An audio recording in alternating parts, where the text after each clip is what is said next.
नमस्कार। हमारे खास प्रोग्राम न्यूज स्पेशल में आप सभी का बहुत बहुत स्वागत है।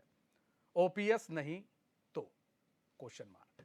जी हाँ, केंद्र सरकार ने 1 जनवरी 2004 के बाद पुरानी पेंशन योजना को खत्म कर दिया और नई पेंशन योजना लागू कर दी। वर्षों तक इसे लेकर सवाल उठता रहा। कई बार सरकारी कर्मचारी सड़क पर उतरे, लेकिन सरकार से स्पष्ट जवाब नहीं मिला। लेकिन इस बार लोकसभा चुनाव से पहले देश भर के लाखों सरकारी कर्मचारी सड़क पर उतर आए। सवाल उठ रहा है, क्या इस बार मोदी सरकार पर दबाव पड़ रहा है?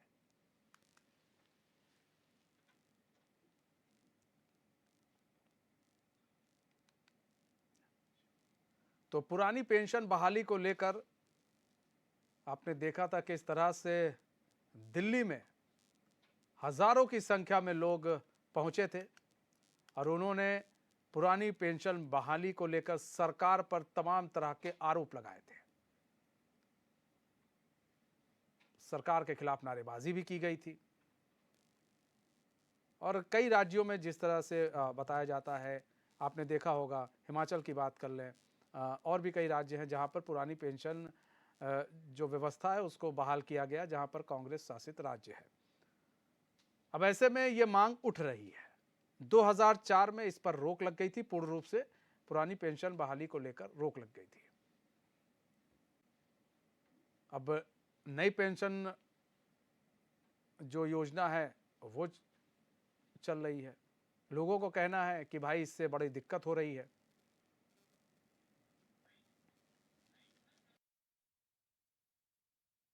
देखिए, जो पुरानी पेंशन का जो मामला है, इसको लेकर के हमारा कर्मचारी वर्ग जो आंदोलन कर रहे हैं, भारतीय जनता पार्टी पूर्ण रूप से उनके साथ है, उनके साथ सहानुभूति है और इसके लिए चाहे प्रदेश सरकार हो, आदरणीय मुख्यमंत्री जी इसके लिए कह चुके हैं और उनकी बात का समर्थन करते हैं। वहीं केंद्र सरकार भी, आदरणीय नरेंद्र भाई मोदी जी भी जो उनकी मांग है उसको लेकर के संवेदनशील है। निश्चित रूप से कुछ न कुछ उसका रास्ता निकालेंगे, ये हमें उम्मीद है। देखिए, पूरी तरीके से धोखा दिया है सेम रैंक सिंह पेंशन में, जहां जेसीओज में और ऑफिसर्स में बहुत बड़ा फ़र्क है। नीचे के जो सिपाही हैं, नायक हैं, लैंस नायक हैं, सूबेदार हैं, उन लोगों की पेंशन्स में जो बढ़ोतरी की गई है उसमें और ऑफिसर्स में बहुत बड़ा फ़र्क है, जिसको पाटने की बात राहुल जी और खड़गे जी ने कही है। उन्होंने कहा कि ये धोखा है सेना के साथ। अरुण सैनी हमारे साथ, हमारे संवाददाता जुड़ चुके हैं पूरी जानकारी के साथ। अरुण, पुरानी पेंशन बहाली को लेकर एक बार फिर से कांग्रेस मुखर हो गई है, प्रदर्शन किया गया। वो कह रही है कि भाई पुरानी पेंशन को बहाल किया जाए और ऐसे में दिल्ली के सड़कों पर भी कई जो कर्मचारी थे वो दिखे थे। लाखों की तादाद कह ले, हजारों की तादाद कह ले, वहां पर मौजूद थी। क्या सरकार पर दबाव पड़ रहा है इसको लेकर? लेकिन सरकार अभी तक मौन है। जी मनीष, पुरानी पेंशन बहाली का मामला जो है लंबे समय से चल रहा है। करीब 2004 से ये मामला चल रहा है और अभी तक जो है ये मामला इसका कोई निष्कर्ष नहीं निकल पाया है। पुरानी पेंशन बहाली की बात करें तो कर्मचारी लगातार इसकी मांग कर रहे हैं कि जो पुरानी पेंशन बहाली थी वो कर्मचारियों को दी जाए। अब पुरानी पेंशन में क्या क्या थी और अब जो नई पेंशन योजना सरकार लाई है वो क्या है। पुरानी पेंशन जो थी, जब कोई कर्मचारी रिटायर हो जाता था तो उसके कुछ परसेंटेज जो उसकी सैलरी का होता था वो उसे बाद में पेंशन के तौर पर दिया जाता था। लेकिन अब ऐसा नहीं है। वही महंगाई भत्ता जो है पहले दिया जाता था और अब वो हटा दिया गया था। तो ये इस मामले को लेकर लगातार जो है कर्मचारी सड़कों पर उतरते हैं और अपनी मांगों को लेकर सड़कों पर उतरने का काम करते हैं और सरकार को चेताने का काम भी करते हैं। अभी हाल ही में दिल्ली के रामलीला मैदान में 10 लाख की संख्या में कर्मचारी इकट्ठा हुए और वहां से सरकार के खिलाफ हल्ला बोल कर्मचारियों ने किया। अब इसको लेकर विपक्ष भी सरकार पर मुखर हो रहा है। सरकार, विपक्ष का कहना है कि जो लगातार सरकार जो है कर्मचारियों को ठगने का काम कर रही है। लगातार उनकी जो पेंशन योजना थी वो लागू नहीं की जा रही है। पुरानी पेंशन योजना को लेकर जो लंबे समय से मामला चल रहा है, वही अभी इसमें एक और मामला सामने आ रहा है कि जो अभी हाल ही में सैनिकों की डिसेबिलिटी पेंशन को लेकर एक नई योजना बनाई जा रही है। उसमें क्या है कि जो सैनिक पहले लड़ाई करते हुए जो उन्हें गोली लगती थी या किसी को बीपी की प्रॉब्लम हो जाती थी या कोई अन्य बीमारी हो जाती थी तो उसे पहले पेंशन दी जाती थी। वो डिसेबिलिटी पेंशन के दायरे में ही आता था। लेकिन अब उसे हटा दिया गया है। जो पहले मतलब अब जिसे गोली लगेगी वही सिर्फ डिसेबिलिटी पेंशन में आएगा। जो जैसे किसी अगर कोई सैनिक जो है बीमार होता है या उसे कोई अन्य बीमारी होती है तो उसे डिसेबिलिटी पेंशन में नहीं रखा जाएगा। वही अगर पुरानी पेंशन बहाली की बात करें तो कांग्रेस जो है विपक्ष पर सत्ता पक्ष पर इसलिए भी मुखर हो रही है कि कांग्रेस शासित जो राज्य है सबसे पहले पुरानी पेंशन जो योजना वो सबसे पहले राजस्थान में लागू की गई थी। फिर उसके बाद छत्तीसगढ़, झारखंड, हिमाचल प्रदेश और दिल्ली में भी इस पेंशन योजना को लागू कर दिया गया है। तो लगातार जो है पुरानी पेंशन को लेकर विरोध कर्मचारियों का चल रहा है। कर्मचारी लगातार पुरानी पेंशन की मांग कर रहे हैं और इसके लिए लगातार सड़कों पर उतरने का काम भी कर्मचारी करते हैं। लेकिन अभी ठीक है, 2024 अरुण बने रहिए हमारे साथ। करण महाराज जुड़ चुके हैं, कांग्रेस के प्रदेश अध्यक्ष हैं। करण महाराज जी, स्वागत है चैनल में आपका। करण महाराज जी, पुरानी पेंशन को लेकर आज आप लोग ने एक बार फिर से आप लोग मुखर हुए, अपनी आवाज आप लोगों ने उठाई कि भाई पुरानी पेंशन बहाल होनी चाहिए। देखा किस तरह से दिल्ली में भी लाखों लोग इकट्ठा हुए थे, लेकिन सरकार जो है, सरकार ने चुप्पी साध रखी है, मौन साध रखा है इस पूरे मामले पर। मौन साधेगी सरकार, क्योंकि 2004 से पहले से यही पेंशन अच्छी पेंशन व्यवस्था थी जिसमें लोगों को सोशल सिक्योरिटी मिलती थी। जब सर्वाधिक आवश्यकता होती है सिक्योरिटी की, जब वो बुजुर्ग हो जाता है, उसको अस्पताल, दवाई आदि की जरूरत पड़ती है, जब उसके बच्चे विवाह योग्य हो जाते हैं, जब उसको रिटायरमेंट के बाद घर की आवश्यकता होती है, उस समय आप उसको पेंशन नहीं दे रहे हैं। 30 साल 35 साल वो आपकी सेवा करता है, देश की सेवा करता है। तो ये बहुत ही गंभीर विषय है और मैं अपने आप को सौभाग्यशाली समझता हूँ कि पूरे भारत में पहली बार किसी विधानसभा में उठाने वाला पहला विधायक बनने का मुझे मौका मिला जिसने पुरानी पेंशन के मामले को विधानसभा में उठाया। और मेरे आदरणीय राहुल गांधी ने, जो मेरे नेता हैं, उन्होंने अपने वचन का पालन किया। उन्होंने जब कहा था कि ये उठाओ, हम इसको करेंगे, तो कांग्रेस शासित राज्यों में इसको लागू करने की पहल आदरणीय राहुल गांधी ने की और उन्होंने प्रॉमिस भी किया है कि जब कांग्रेस की सरकार आएगी तो पूरे राष्ट्र में पुरानी पेंशन को बहाल किया जाएगा। अच्छा करण महाराज जी, 2004 के बाद से आप लोग सत्ता में रहे थे, अगर आप लोग चाहते तो ये हो सकता था, लेकिन कहां पर पेच फंस गया था सर? देखिए, इसमें कई चीजें हैं, कानूनी अड़चने भी हैं। स्टेट्स में आपकी कितने स्टेट्स में गवर्नमेंट है और क्या क्या है, वो सारी चीज इसमें देखी जाती हैं। और अटल बिहारी वाजपेयी जी की सरकार में ये मामला लाया गया था जी। निश्चित ही उस समय ये लगा कि जो इसमें नॉर्म्स दिए गए थे उसको लाभ होगा, लेकिन बाद में जब देखा कि भाई जिसको 50,000 60,000 रुपए तनख्वाह मिल रही है उसकी पेंशन मुश्किल से 300, किसी की 500, किसी 1,000 रुपए बन रही है, क्योंकि बाजार आधारित ये थी, तो समझने में चीजों को टाइम लगता है। जब कोई चीज इम्प्लीमेंट होती है तो उसके अच्छे और बुरे प्रभावों को देखने में समय लगता है। और जब लगा हमको कि ये बहुत गलत हो रहा है और लोगों के बीच में इससे दिक्कतें आ रही है और लोगों ने हमसे भी अप्रोच की, तो उसके बाद राहुल जी से बातचीत करने के बाद इस विषय को विधानसभा में उठाने का निर्णय कांग्रेस ने लिया और ये जिम्मेदारी मुझे सौंपी गई थी। और आज मैं खुश हूँ ये कहने में कि हमारी सरकारें जहाँ जहाँ है वहाँ इस पेंशन को लागू किया जा रहा है, जबकि उत्तर प्रदेश और उत्तराखंड में बीजेपी की सरकार है, सरकार चुप है, क्योंकि अटल बिहारी वाजपेयी का नाम इस प्रकरण से सीधे सीधे जुड़ा हुआ है। जी, आप लोग ने हिमाचल के सर जब चुनाव आप लोग लड़ रहे थे उस वक्त भी आपने पुरानी पेंशन की बात की थी और काफ़ी आप लोग को वोट भी पड़े, उसको आप लोगों ने लागू भी किया। ये कहा जा रहा है सर कि जो पुरानी पेंशन बहाली की जो मांग आप लोगों ने वहाँ पर उठाई थी हिमाचल में, उसको पूर्ण रूप से अभी लागू नहीं किया गया है, कर्नाटक में भी लागू नहीं किया गया है। देखिए, इसमें कई चीजें हैं। आपको ये जानकर आश्चर्य होगा कि जब केंद्र सरकार हमारा हिस्सा ही नहीं रहेगी, स्टेट्स का पैसे का बहुत बड़ा इसमें मामला है। और जो कटौती हो रही है जीएसटी का हमारे हिस्से नहीं दिए जा रहे। आपने इस चीज को देखा होगा, जीएसटी में जो स्टेट का शेयर है वो वापस नहीं आ रहा। तो उस तरीके की अड़चने तब तक आएंगी जब तक केंद्र में बीजेपी की सरकार है। और इसके लिए आवश्यक है कि केंद्र और राज्य सरकार दोनों मिलकर इस मामले को निपटाएं। लेकिन दुर्भाग्य है कि डबल इंजन की सरकारें जहाँ वहाँ तो बिल्कुल नहीं हो रहा, और जहाँ कांग्रेस शासित राज्य हैं वहाँ केंद्र सरकार से बिल्कुल भी मदद नहीं मिल रही है। मतलब जो पैसा मिलना चाहिए वो पैसा नहीं दिया जा रहा केंद्र सरकार की तरफ से आप लोग। जी। हाँ। अच्छा करण महाराज जी, एक चीज और भी है सर कि यहाँ पर देखिए उत्तर प्रदेश और उत्तराखंड और भी कई राज्य है जहाँ पर बीजेपी है, काबिज है, वहाँ पर इस तरह की मांग उठ भी नहीं रही। अब आप लोग लामबंद हैं, आप लोग यहाँ पर काफ़ी समय से उठा भी रहे हैं, हम लोग भी काफ़ी आप लोग को देखते हैं कि आप लोग लामबंद होकर इस मुद्दे को उठा रहे हैं। हिमाचल में किस तरह से उठाया आपने, लेकिन अब यहाँ पर सुन नहीं रही है। अब जो इन लोगों ने कान में रुई डाली है उस रुई को कैसे हटाएंगे, कैसे उनको बताएंगे कि नहीं इससे फ़ायदा है? इसमें थोड़ा सा कर्मचारियों की तरफ से भी कुछ कमी मैं देखता हूँ। मैं जी। थोड़ा बोलने में कड़वा हूँ, जी कुछ कर्मचारियों को, नेताओं को जरूर बुरा लगेगा। जी अभी हमने एक उपचुनाव देखा बागेश्वर का। जी पोस्टल बैलेट्स जो हैं वो सरकारी कर्मचारी के होते हैं। जी उसमें जब जो कर्मचारी पुरानी पेंशन बहाली की लड़ाई लड़ रहे हैं, जी जब वो जो सरकार उनकी मांग पूरी नहीं करी उसी को वोट कर रहे हैं, हम्म तो सरकार क्यों डरेगी, क्यों दबेगी?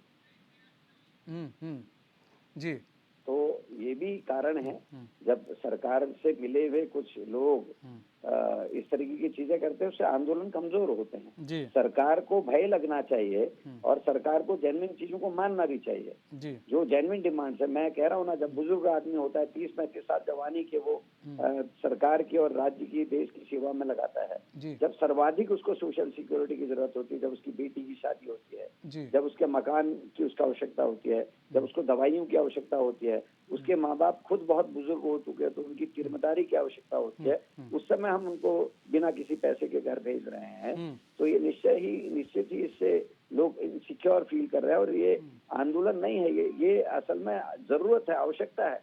आप अमेरिका जैसे देशों में देखिए, वहां अगर किसी की नौकरी छूटती है तो जब तक उसको उसकी योग्यता के अनुसार नौकरी नहीं मिलती, तब तक जितनी उसकी तनख्वाह थी उतनी पेंशन सरकार उसको देती है, ताकि वो सोशली सिक्योर फील करे। और ये हमको कहीं ना कहीं स्थापित करना पड़ेगा, क्योंकि अब आजाद हुए बहुत समय हो गया और चीजों को व्यवस्थित करना होगा। इनको राजनीतिक चश्मे से हटके हमको इन चीजों को देखने की आवश्यकता है। ये टेक्निकल चीजें हैं और इनका समाधान निश्चित ही राज्य हित में और राज्य की जनता के हित में जरूरी है। करण महाराज जी बने रहेगा। सर, केदार सिंह रावत जुड़ चुके हैं, बीजेपी के पूर्व विधायक हैं। केदार सिंह रावत जी, स्वागत है चैन में आपका। केदार सिंह रावत जी, पुरानी पेंशन बहाली को लेकर तमाम आप देख रहे हैं कि लोग सड़कों पर हैं और वो चाह रहे हैं पुरानी पेंशन बहाल हो, लेकिन आप लोग क्यों सर उस पर अभी मौन साधे हुए हैं?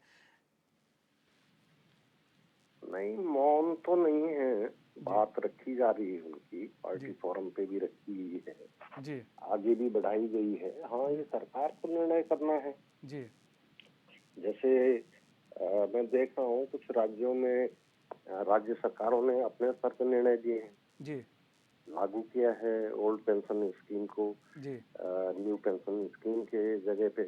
जी, तो ऐसे ही जो है ये विचार चल रहा है।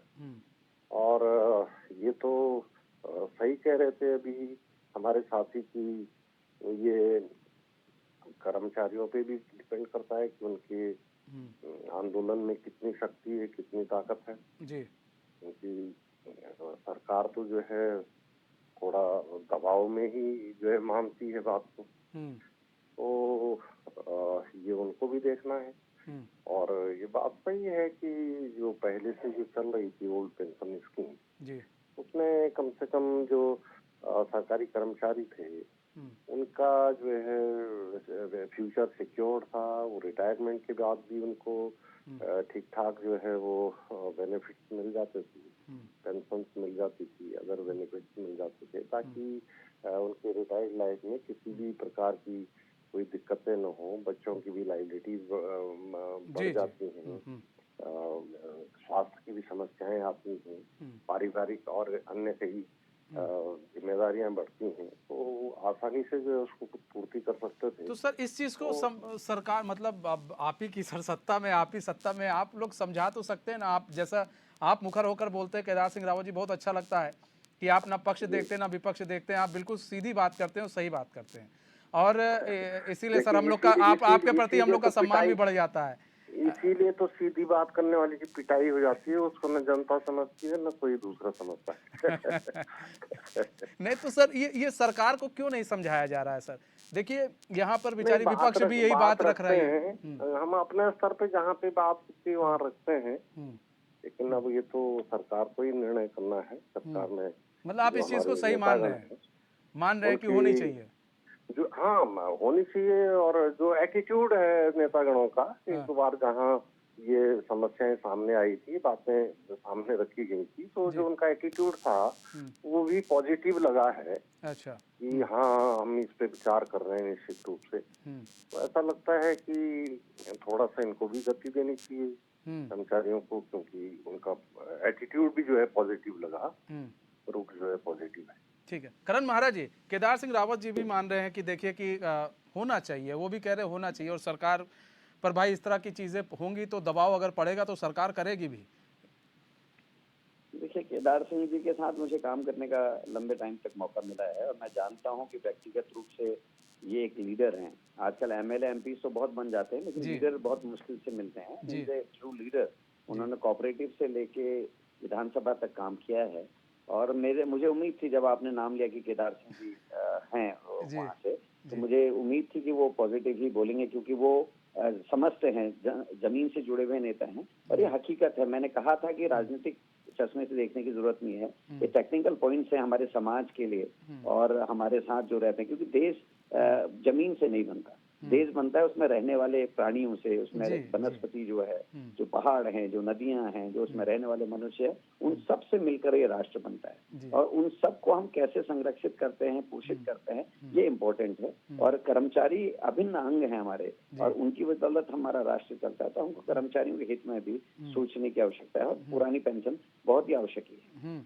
अच्छा केदार सिंह रावत जी, अगर इसी तरह से अगर भाई लोग प्रदर्शन करते रहे, आप लोग यहाँ पर तैयारी कर रहे हैं लोकसभा चुनाव की, तो इस पर बहुत असर भी पड़ जाएगा सीटों को लेकर और वोट को लेकर, हर राज्यों में असर पड़ेगा। मैं कहता हूँ कि इसमें जो हमारे आंदोलनकारी साथी हैं जी। उनकी भी किस तरह की तैयारी है, किस तरह से मानसिकता है, किस तरह का उनका आंदोलन है, जी। ये भी जो है एक बात जाती है। क्योंकि सरकार है तो सरकार के पास तो सारी सूचनाएं जाती जी। इंटेलिजेंस के माध्यम से, LIUs के माध्यम से कि क्या है क्या नहीं है। मैं इसीलिए कह रहा हूँ कि उनके जो आंदोलन में जो है क्या भावना है, किस तरह की वो है, दबाव है, ये सारी बातें जो है कार्य करेंगी। तो ये तो निश्चित रूप से उनको भी देखना है और मुझे लगता है कि अगर इनके आंदोलन में थोड़ा तेजी आती है तो, क्योंकि कर्मचारी भी जो है एक महत्वपूर्ण अंग है हमारे सामाजिक व्यवस्था का। जैसे अभी आदरणीय हमारे प्रदेश अध्यक्ष कांग्रेस के आदरणीय करण मेहरा जी कह रहे थे कि वो भी एक हिस्सा है हमारे समाज का, कर्मचारी गण जो है बहुत महत्वपूर्ण हिस्सा है। तो उनकी भी अगर पीड़ा है, तकलीफ है, तो उसको भी हम सब लोगों को जो है उसका महसूस भी करना चाहिए, उसका निवारण भी करना चाहिए। तो अपने स्तर पे तो हम लोग जो भी है उनकी बात तो रख रहे हैं, लेकिन उन्हें भी अपने आंदोलन को किस तरह से गति देनी है, किस तरह से अपनी बात को पहुंचाना है, रखना है, जो है उनको ये भी बड़ा महत्वपूर्ण हो जाता है करण महाराज, ये भी बड़ा महत्वपूर्ण हो जाता है कि जो आंदोलन किया जा रहा है वो किस तरह से अपनी बातों को रखते हैं, क्योंकि आंदोलन बहुत हो जाते हैं, लेकिन अब कौन सा आंदोलन किस तरह से सरकार के सामने अपनी बात रख रहा है, और आप लोग भी उन लोग का साथ ही दे रहे हैं, जो लोग आंदोलन कर रहे हैं, विपक्षी पार्टी उनके साथ है। लेकिन करण महाराज जी, सवाल ये भी उठ रहा है कि अगर ये इस तरह का आंदोलन चल रहा है तो इसका इफेक्ट जो 5 राज्यों में विधानसभा चुनाव होने हैं उसमें भी देखने को मिल सकता है। थी जब सत्ता के विरोध में लोग होते हैं तो उसका असर चुनाव में पड़ता है जी। लेकिन मेरा ये कहना है कि आंदोलन किस तरीके से हो रहा है इम्पोर्टेंट है जी। लेकिन वो कितने जागरूक अपने लिए हैं, लड़ने का कितना मादा है और कितना अपनी बातों को मनवाने का मादा है, ये भी देखना चाहिए। आकलन ये भी होना चाहिए कि पुरानी सरकार ने क्यों किया था। बाजार आधारित आपने उसको कर दिया है नई पेंशन को, बाजार पर चढ़ेगा तो पेंशन ठीक हो जाएगी, बाजार गिरेगा तो पेंशन भी गिरेगी। ये बहुत ही खतरनाक है और सरकार किसी के भविष्य के साथ इस तरीके से खिलवाड़ करने का सरकार को कोई अधिकार नहीं है, चाहे कोई भी सरकार है। और ये निर्णय जो लिया गया, पता नहीं उस समय के इकोनॉमिस्ट ने क्या कहा, लेकिन आज मुझे लगता है कि वो बहुत गलत निर्णय था और जिसके विपरीत परिणाम हमारे कर्मचारियों को झेलने पड़ रहे हैं। मतलब कहीं ना कहीं देखिए उसका असर भी देखने को मिला करण महाराज जी, जिस तरह से पुरानी पेंशन को लेकर फिर आप लोग के भी वोट, जो उस वक्त आप लोग के भी वोट बैंक पर काफ़ी असर पड़ा और ये नौबत आ गई कि फिर बाद में आप लोगों को भी हाशिए पर आकर खड़ा हो जाना पड़ा। और ऐसे में अगर इस तरह रहा तो बीजेपी भी हाशिए पर आकर खड़ी हो जाएगी। करण महाराज जी, हमने लागू नहीं किया अटल बिहारी वाजपेयी की गवर्नमेंट, ठीक, लेकिन मैं यही कह रहा हूँ ना, अभी बागेश्वर के चुनाव में हमने देखा, लेकिन कर्मचारी एक तरफ तो आंदोलन करते हैं लेकिन वोटिंग फिर उधर ही कर रहे हैं, तो सरकार उनकी बात क्यों मांगी। केदार भाई ने सही कहा कि कितना दबाव ये सरकार को दे सकते हैं उस पर डिपेंड करेगा, लेकिन सरकार को दबाव देने के बदले, क्योंकि अंदर ऐसे लोग भी बैठे हैं तो चाहे कुछ भी हो जाए उन्होंने करना वही है। पेंशन बहाली की लड़ाई जो है ऐसे में कमजोर होती है। आपको सरकारों को नहीं देखना चाहिए, आपको पार्टी को नहीं देखना चाहिए, आपको ये देखना चाहिए कि काम कैसे होगा और कैसे हम इस काम को अंजाम तक पहुंचा सकते हैं। जब तक इतना ठोस आपके अंदर से मादा नहीं होगा तब तक आप इन चीजों को परिणाम तक नहीं पहुंचा सकते। हर आदमी राहुल गांधी नहीं हो सकता कि जबान दे दी तो कर दिया।